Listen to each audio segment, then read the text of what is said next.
My name is Daniel Carter. I'm 41 years old, born and raised in Virginia, and I spent nearly 2 decades working as a project manager in construction. But none of that prepared me for the battle I fought inside my own home. I thought I understood hardship. I thought I knew what it meant to endure long hours, stress, disappointment. But the truth is, nothing out there compared to what I faced under my own roof. The story I'm about to share is not easy for me to tell. It's raw, and it's personal. But if there's one thing I've learned, it's that silence protects the wrong people, and I've been silent long enough. It started on a Tuesday. I still remember the time, 3:18 in the afternoon. My phone buzzed with an email notification, and at first I almost ignored it. Just another PDF attachment from our mortgage company, I assumed. But when I opened it, my world shifted. There it was, black and white. My signature, or what looked like my signature, scrawled across a sales contract for our home. The home I had worked years to build. The home where I watched my daughter take her first steps. The home where my family laughed, fought, celebrated, and cried. But according to that document, it was already gone. And the person who had signed it wasn't me. It was my wife. I froze. The room went silent around me, like someone had pulled the air out of it. I remember staring at that PDF, rereading every line, every clause. My mind kept telling me this had to be some mistake. Maybe a mix-up. Maybe some paperwork I'd forgotten about. But deep down, I knew better. Because she hadn't told me. Not a word. Not a hint. She had sold our house, the foundation of everything I thought we had together, without me knowing. I can still feel the way my chest tightened, the way my throat closed up. It wasn't just betrayal. It was something worse. It was erasure. Like my life, my efforts, my sacrifices had been brushed aside with the flick of a pen. I sat there staring at the screen, and for the first time in my life, I didn't know what to do. I had led men on job sites, made decisions that cost or saved millions of dollars. But at that moment, I couldn't even decide how to breathe. I wanted to call her. I wanted to scream. I wanted to drive home and demand answers. But something in me, something I can't fully explain, told me to stay quiet. Because this wasn't just a fight. This wasn't just an argument. This was war. And you don't walk into war unprepared. That was the moment my world cracked open. I thought I had a marriage, a family, a home. What I really had was an enemy living under my roof. And I hadn't even begun to uncover just how deep her betrayal went. Before that Tuesday, before the PDF, before the ground gave out beneath me, I would have told you my life was steady. Not perfect, but solid. Something I could lean on. Something I could trust. I grew up in Virginia, the kind of small-town life where everybody knew everybody, where your word mattered more than your money. That upbringing shaped me. The value of hard work, keeping promises, protecting the people you love. Those weren't just lessons. They were anchors. And when I met Emily, I thought I had found someone who shared those same anchors. We met at a friend's barbecue. Nothing fancy, nothing dramatic. Just 2 people sitting on opposite ends of a picnic table, laughing at the same bad joke. She had this easy way about her, like she could slide into any room and make it warmer just by being there. I remember the first thing she said to me, "You look like you carry the weight of the world on your shoulders. You should let someone share it." And I believed her. For years, we built what looked like a picture-perfect life. We got married young, bought our first little house with paint peeling on the porch, and made it ours with late nights of sanding, painting, and fixing leaks. I still remember the way she leaned against the doorway that first night, smiling at me like we had just conquered the world. When our daughter, Lily, was born, I thought my chest might burst. She had Emily's eyes, my stubborn chin, and a laugh that filled every room. Watching Emily hold her, rocking her back and forth, I thought, this is it. This is what I was put on this earth to do. Life wasn't glamorous, but it was ours. I'd wake up before dawn, pour myself a mug of burnt coffee, and head to the job site. 12-hour days, 6 days a week sometimes. My hands were always calloused, my back always sore. But when I walked through that front door and heard Lily yell, "Daddy," it made every ache worth it. Emily worked part-time at a local boutique. She loved fashion, loved talking to people, and she had this charm that made everyone feel like her best friend.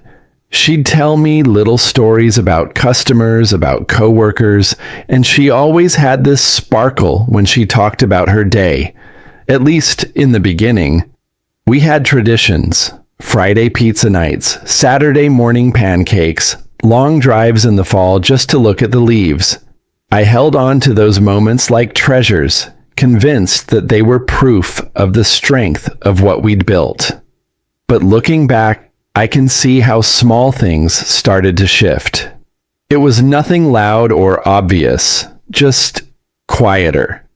She started leaving her phone face down on the table. At first, I brushed it off. Maybe she just didn't want notifications distracting us. Then came the late nights, the vague work events that I wasn't invited to, the way she seemed less interested in sitting on the couch and watching TV with me like we used to. I'd ask, gently, "Everything okay?" And she'd smile, say she was just tired, and I believed her, because I wanted to. The truth is, I had blinders on. When you build a life with someone, when you pour yourself into providing, protecting, holding it all together, you don't want to see the cracks. You convince yourself the stress will pass, the distance is just a phase, the laughter will return, and there were still good days. Family picnics at the park, trips to the beach, Lily's school plays where Emily squeezed my hand in the audience. Those moments felt so real that they drowned out the doubts. I held on to the image of Emily as my partner, my best friend, my anchor. She used to call me her hero, and every time she said it, I stood a little taller. I thought we were on the same team, fighting the same battles, building the same future. I remember one night in particular. It was our anniversary. Money was tight, but I saved enough to take her out to a nice dinner. We dressed up, got a sitter for Lily, and for a couple of hours, it felt like old times. She laughed, I laughed, and I thought, see? We're fine. We're going to be okay.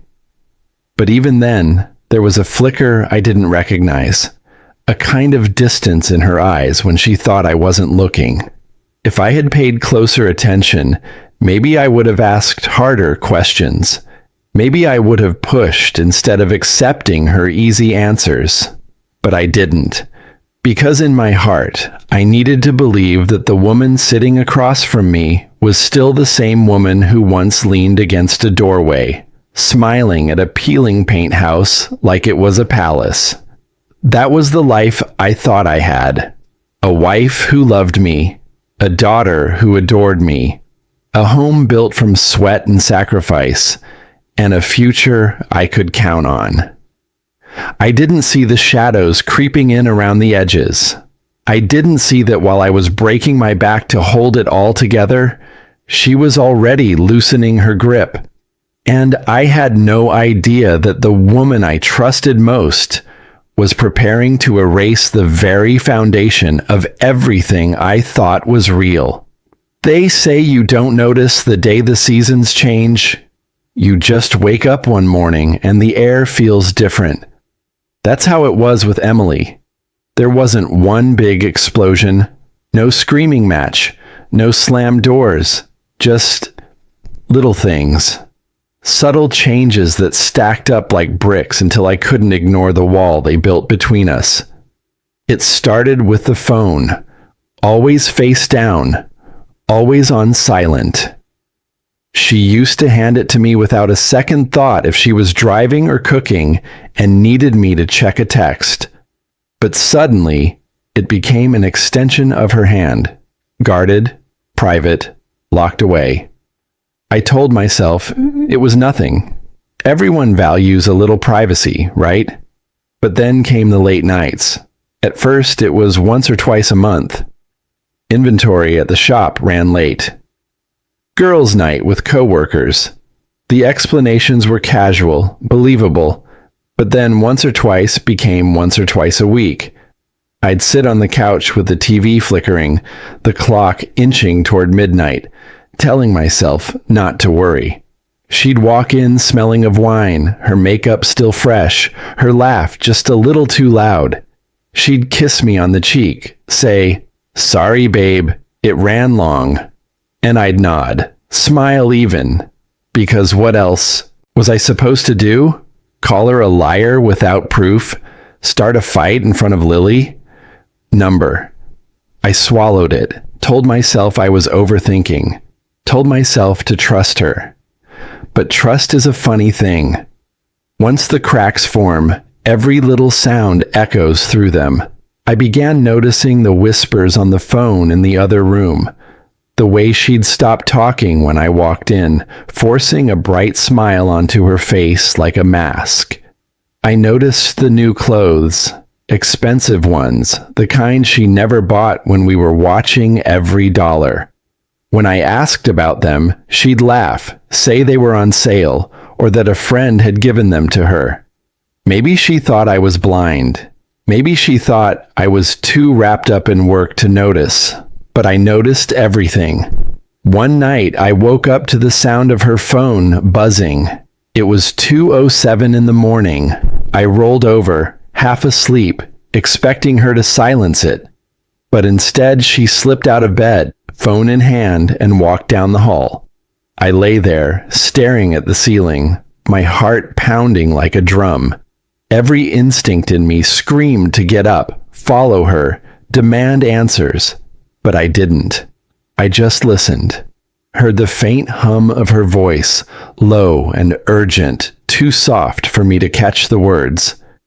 When she finally came back, she slipped into bed without a word, without realizing I'd been awake the whole time. That was the night I stopped pretending nothing was wrong. I didn't confront her. Not yet. Instead, I watched. I listened. I paid attention to every detail, every inconsistency. It was like living with a stranger I was trying to study, trying to decode. She started working extra shifts, or so she said, but when I drove past the boutique one evening, the lights were off, the parking lot empty. My stomach twisted into knots, but I didn't say a word. She stopped laughing at my jokes, stopped reaching for my hand when we walked into a room together. Conversations that once stretched late into the night dwindled into one-word answers. And Lily noticed too. Kids always do. One night, she asked me, "Daddy, why is Mommy always sad?" I had no answer. I just hugged her tighter and told her everything would be okay. But inside, I knew something was breaking. The tension wrapped itself around the house like a fog. Meals became quiet. Nights became colder. I'd lie awake, staring at the ceiling, wondering what had happened to the woman I married. One evening, I tried to reach her, really reach her. I poured 2 glasses of wine, sat her down, and said, "Em, talk to me. What's going on? Are you unhappy? Did I do something wrong?" She looked me dead in the eye and said, "You worry too much. Everything's fine," but her eyes betrayed her. They were distant, almost calculating, like she was already somewhere else. That was when the silence inside me hardened. I stopped asking questions. I stopped pushing. Instead, I turned inward. Every day, I woke up, went to work, came home, and played my part. But beneath the surface, I was cataloging, filing away details, building a picture that Emily thought I'd never see. Because here's the thing about suspicion. Once it takes root, it doesn't die. It grows. It thrives. And no amount of smiles or reassurances could smother it. The turning point came on a Saturday afternoon. She said she was meeting a friend for lunch, but something told me to check. I drove past the restaurant where she claimed she'd be, and sure enough, no Emily. My hands gripped the steering wheel so hard I thought it might snap. For hours I circled the block, the city, half hoping I wouldn't find her. But deep down, I knew the truth was out there, waiting to be uncovered. When she finally came home that night, she kissed Lily on the forehead, poured herself a glass of wine, and acted like nothing had happened. And I smiled, nodded, asked how her lunch was. She lied straight to my face without even blinking. That was the moment something inside me shifted. I realized this wasn't just about suspicion anymore. This wasn't about me being paranoid or overprotective. This was about betrayal. Real, deliberate, ongoing betrayal. And so I made a decision. I wouldn't confront her without proof. I wouldn't play the fool who screams and shouts and gets dismissed as insecure. Number. If she thought she could outsmart me, if she thought she could erase the life we'd built without consequence, she was wrong. Because I wasn't just a husband anymore. I was a man preparing for war. And war isn't fought with words. It's fought with patience, with strategy, with the kind of silence that makes the enemy underestimate you. So I stayed quiet. I smiled. I kissed her goodnight. I tucked Lily into bed. And then, when the house was still, I started planning. But the truth, the hard, cutting truth, was that I already knew. I didn't need her to confess. I didn't need her to slip up. Every piece was falling into place, and it was only a matter of time before the picture was complete. The unraveling had begun, and I was ready to follow every loose thread until it led me straight to the heart of her betrayal. Every suspicion I had up until that point still carried the tiniest shred of doubt. Maybe I was overthinking. Maybe stress was warping my perspective. Maybe the woman I had built a life with wasn't capable of doing what my gut screamed she was doing.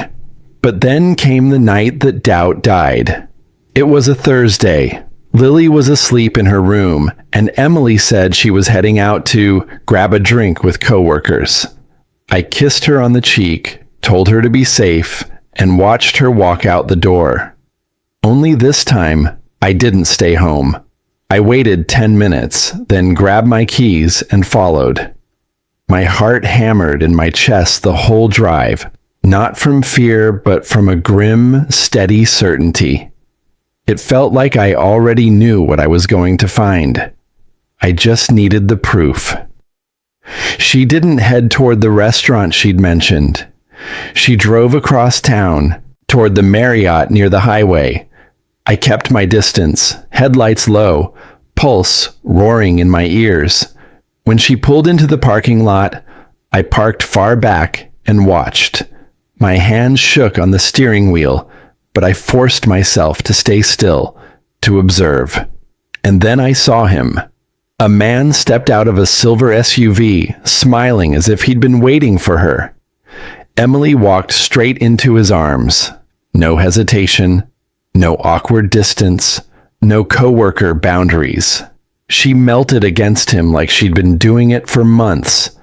In that moment, everything inside me went cold. I didn't rage. I didn't cry. I just shut down. It was like a switch flipped, and the man who still carried hope, still believed her lies, was gone. I sat there for what felt like hours, though it was probably minutes, watching them disappear into that hotel together. Watching the life I thought I had vanish with them. I could have stormed in, could have made a scene, demanded answers, exposed them right then and there. But instead, I stayed in the shadows, because deep down, I knew something. This wasn't the place. This wasn't the time. War isn't won in one reckless charge. It's won with patience, with precision. And if she thought I was going to hand her the satisfaction of chaos, she was wrong. I drove home in silence. Every mile felt heavier than the last, but my mind was razor sharp. I wasn't imagining things anymore. I wasn't clinging to excuses. I had seen the truth with my own eyes, and that truth changed everything. When she came home hours later, tiptoeing through the door like a teenager sneaking past curfew, I was sitting at the kitchen table. A single lamp lit the room. My hands were folded in front of me. She froze when she saw me. Her eyes widened just a fraction, a crack in her mask, before she smiled and said, "You're up late." I stared at her for a long moment. Then I simply said, "Yeah, couldn't sleep." That was it. I didn't confront her. I didn't ask where she'd been. I let her walk right past me, up the stairs, carrying her lies like luggage. Because in that silence, I'd made a decision. That night, I stopped being her husband. I stopped being the man who begged for honesty. I became something else entirely. A strategist, a soldier, a man preparing for a different kind of fight. The snap wasn't a scream or a breakdown. It wasn't me falling apart. It was me going still, cold, focused, because betrayal has a way of burning away everything unnecessary, and what it left behind in me was sharper than steel. I didn't cry that night. I didn't sleep either. I started planning. The night I saw Emily walk into that hotel, something inside me hardened. I didn't rage. I didn't scream. I didn't confront her. I went quiet. And in that silence, I found clarity. The truth was no longer a shadow. I had seen it with my own eyes. And with that, I made a choice. I would not fight this battle with emotion. I would fight it with preparation, with discipline, with strategy. I started with a notebook, plain black cover. I dated the first page and wrote down everything I knew so far. Every late night, every coworker dinner, every time her explanations didn't match reality. I left wide spaces between entries, knowing I'd have more to add. Construction had taught me the value of timelines. Nothing is random. Every project has a sequence. Affairs aren't random either. They leave patterns if you're willing to see them. The next day, on my lunch break, I went to the bank. I asked for copies of our account statements going back 2 years. I requested images of checks, receipts of transfers, credit card histories. The teller gave me a polite smile, but I could see the weight of what I was asking in her eyes. "It may take a little while," she said. "That's fine," I replied. "I'm not in a hurry." I'm being careful. At home that night, after Emily fell asleep, I pulled out an old external hard drive. I started scanning mortgage documents, tax returns, insurance policies, every utility bill, all of it. I saved them to multiple places: the hard drive, a USB stick, a cloud folder with 2-factor authentication. If chaos came, I wouldn't lose proof of what I'd built. The next step was legal. Not shouting, not threats. Legal. I asked a trusted friend who'd been through a divorce for a recommendation. He gave me the name of an attorney, a man known not for flashy billboards, but for precision. When I sat across from him in his office, I laid it all out: the hotel, the lies, the shifts in behavior. He listened without interrupting, taking neat notes. When I finished, he leaned back and said, "If you want to win, Daniel, you need to understand something. Judges don't care about emotion. They care about structure, stability, and facts. So from this moment on, everything you do must be lawful, deliberate, and documented." He slid a yellow legal pad toward me. "This is not about catching her in a moment. It's about painting a consistent picture. We build cases with patience. We win clean." So I followed his advice.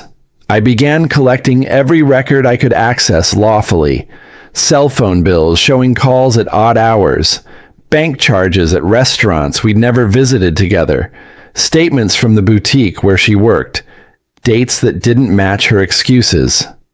I wasn't snooping, I was cataloging, quietly, methodically. At the same time, I started documenting my role as a father. Every school pickup, every doctor's appointment I scheduled, every spelling test I helped Lily study for. I photographed the whiteboard calendar in our kitchen each week, showing my notes and reminders for her. If there was one thing I refused to gamble with, it was Lily's stability. Custody wasn't about revenge, it was about her. And I intended to prove, beyond question, that I was her anchor. At home, nothing changed on the surface. I still cooked dinner. I still fixed leaky faucets. I still laughed at Lily's jokes. To Emily, I was steady, predictable, maybe even oblivious. And I let her think that, because the quieter I stayed, the sloppier she became. She started leaving shopping bags around, expensive clothes with flimsy excuses. She started scrolling her phone openly, not realizing how obvious the late-night smirks and quick lock screens looked to someone who was finally paying attention. She thought she was winning. In reality, she was documenting herself. I began thinking like a contractor again. Redundancy, backup systems, fail-safes. I created a new email address solely for legal matters. I set up a P.O. box for any correspondence I didn't want arriving at the house. I even installed a discreet dash cam in my truck, not to follow her, but to protect myself. If she ever claimed I was somewhere I wasn't, I'd have a time-stamped record. I wasn't preparing just for her betrayal. I was preparing for her reaction once it was exposed. People lash out when their lies collapse. I wanted to be ready. Each week, I met with my attorney. Each time, I brought more documentation. He would nod, flip through the binder, and mark sections with sticky notes. "Remember, Daniel," he reminded me, "this is not about humiliating her. This is about showing the truth in a way that the law respects. When the time comes, we present it clean, calm, undeniable." I nodded. Calm had become my weapon. At the same time, I took practical steps. I opened a savings account in my name only and began directing a portion of my paycheck there. Nothing large enough to draw attention, just enough to create a buffer. I spoke with a financial planner who specialized in family transitions. He gave me a checklist: freeze joint credit if needed, monitor for unusual withdrawals, prepare for the possibility of contested assets. It wasn't paranoia, it was prudence. If the binder was for court, Lily was for life. I made her breakfast every morning, her favorite strawberry slices and quarters, not halves. I drove her to school and asked about her friends, her art projects, her small victories. One night, as I tucked her in, she whispered, "Daddy, are you mad at Mommy?" I paused, heartbreaking, and said, "No, sweetheart. I'm not mad at you. I'm here for you. Always." She nodded, serious beyond her years, and whispered, "Okay." That word, okay, became my compass. Everything I did, every file I saved, every late night note I scribbled in my timeline notebook was to make sure she stayed okay. There were countless moments I wanted to explode. When Emily breezed in late with makeup too perfect for inventory, when she scrolled her phone and smirked at messages she thought I couldn't see, I wanted to slam the binder on the table and shout, "I know!" But each time I reminded myself, war isn't won in a rush. It's won with patience. My silence wasn't weakness. It was strategy. In the midst of all this preparation, I asked myself one question: what matters most? It wasn't the house, though losing it would cut deep. It wasn't the money, though I had worked too many hours to watch it vanish. It was Lily, her stability, her mornings and nights, her laughter and innocence. I opened a clean page in my notebook and wrote 3 words in all caps: Lily, Nonnegotiable. Everything else we could divide. This I would never surrender. By the time weeks had passed, my binder was thick. My backups were secure. My lawyer was prepared. Emily thought I was oblivious. She thought she'd erased me from the equation, that I would sit quietly while she built a double life. But she forgot something important. I've fought battles before, not with fists, not with shouting, but with discipline, with silence, with strategy. And this time, the war wasn't for land, or contracts, or pride. It was for truth, for justice, for my daughter. And now, I was ready. Preparation is a strange thing. It feels endless while you're in it, like you're stacking bricks for a wall you'll never finish. But then one day, you look up, and the wall is there, solid, complete, ready to hold back the storm. That day came sooner than I expected. It started with a letter from my attorney, calm, professional, precise. A formal notice of separation proceedings and a request for disclosure of assets. The kind of letter that doesn't yell, doesn't threaten. It simply states. And in law, stating is stronger than shouting. Emily found it in the mailbox before I could. She walked into the kitchen holding the envelope like it was a live grenade. "What is this?" she demanded. I looked her in the eye, steady as stone, and said, "It's the truth." Put on paper, her face drained of color. She opened her mouth to speak, then closed it again. She wasn't used to my silence anymore. She was used to my nodding, my pretending. She wasn't prepared for calm certainty. That was the first crack in her mask, but it wouldn't be the last. For weeks, the house was thick with tension. She avoided me, then tried to bait me into fights.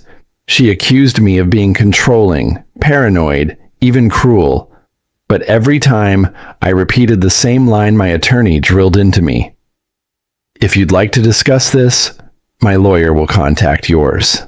Nothing more, nothing less." And with every calm reply, her power slipped. The courtroom wasn't grand, just 4 walls, polished wood, and the echo of lives being unraveled. I sat at one table, Emily at the other. She wouldn't meet my eyes. Her attorney whispered in her ear, but she kept glancing at the door, as if she could walk out and escape the weight of what was coming.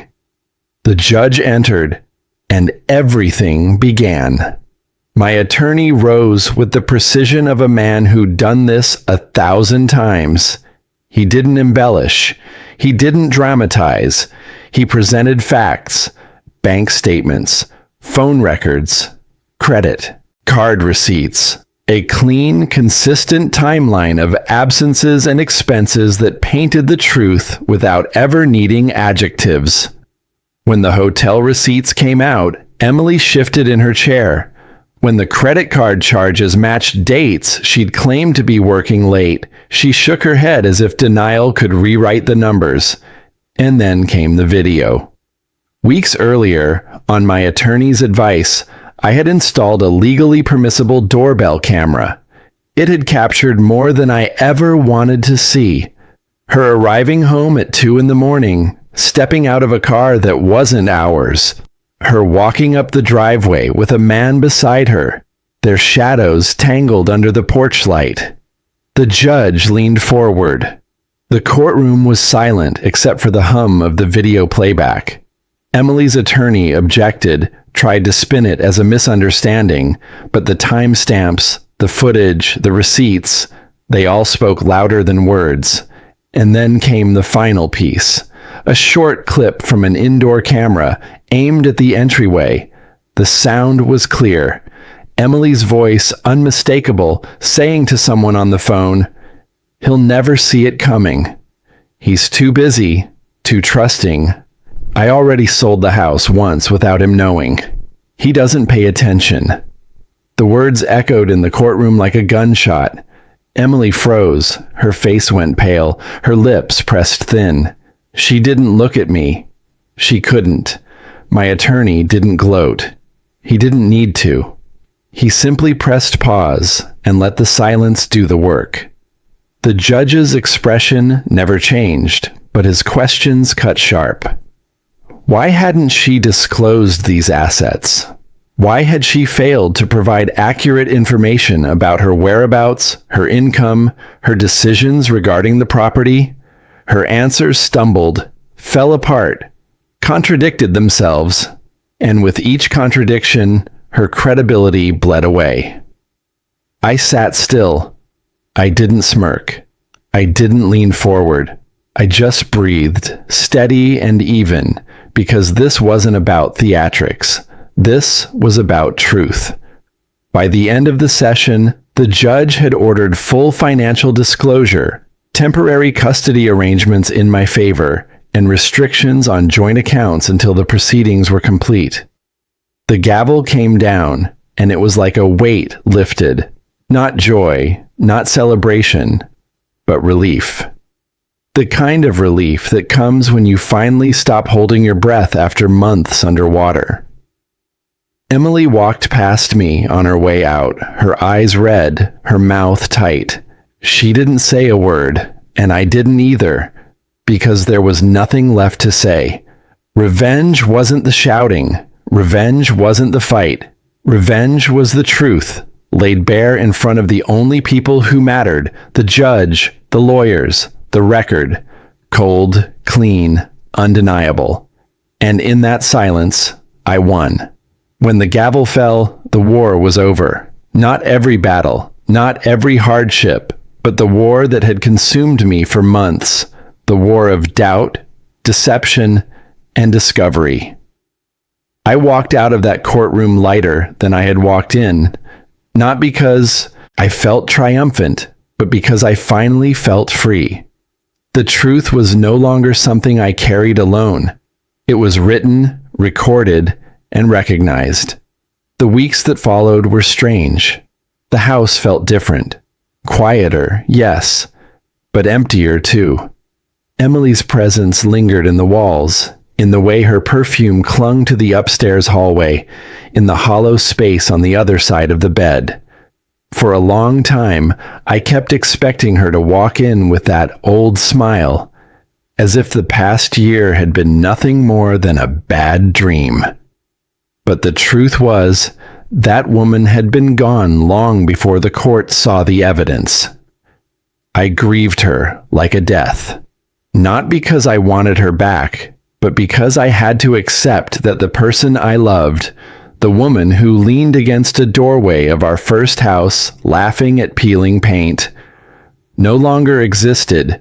She had chosen her path, and it was one that didn't include me. But grief eventually gives way to rebuilding. And for me, rebuilding began with Lily. She was my anchor in all of it. Her laughter, her questions, her drawings taped to the fridge. They reminded me that life still moved forward. She didn't need a broken man who clung to betrayal. She needed a father who showed her what resilience looked like. So I made changes. I sold the house, not out of defeat, but out of choice. That home had been built on lies I didn't see at the time. I didn't want to live inside its walls anymore. Lily and I found a smaller place. Nothing extravagant, but warm. Ours. The first night we slept there, on a mattress still lying on the floor, she curled up beside me and whispered, "It feels happy here." And for the first time in a long while, I believed her. I started taking better care of myself too. The long hours at work hadn't stopped, but I no longer carried them like chains. I took weekends off whenever I could. I signed up for a woodworking class, something I'd always wanted to do, but never made time for. I even started running again. Slow, clumsy at first, but with every mile, I felt some of the weight shake off my shoulders. People asked me if I regretted staying quiet for so long, if I wished I had confronted Emily earlier. My answer was always the same. No. My silence wasn't weakness. It was strength. It gave me control. It gave me the space to act with purpose instead of rage. And in the end, it gave me peace. The lesson wasn't just about betrayal. It was about identity. For years, I thought my worth came from being a provider, a husband, the man who held it all together. When Emily broke that image, I thought I'd lost myself. But what I learned is that your soul is not something another person can take. She took the house. She took the marriage. She even tried to take my dignity. But she couldn't take the part of me that endured, adapted, and rebuilt. That's what I want Lily to remember. Not that her parents fought, not that lies tore a family apart, but that her father stood in the middle of fire and didn't burn. That he turned silence into strength and loss into a foundation for something new. Today, I live with less, but I live with honesty. My home is smaller, but it is peaceful. My circle is tighter, but it is real. I still carry scars, but I wear them with pride because they remind me that I survived. And if there's one message I would give to anyone walking through the fire right now, it's this: don't let betrayal define you. Don't let lies dictate your worth. You are more than what someone else chose to do to you. The pain will carve into you, yes, but what grows in that space can be stronger than what was there before. Emily took everything except my soul, and from that I rebuilt my life. Not for her, not even for revenge. For me. If this story touched you, don't forget to hit that like button. It means the world. Share this video with someone who needs to hear it, and subscribe for more powerful stories of justice and resilience. Every week, I bring you true human battles and how they were won. Stay strong, stay hopeful, and I'll see you in the next story.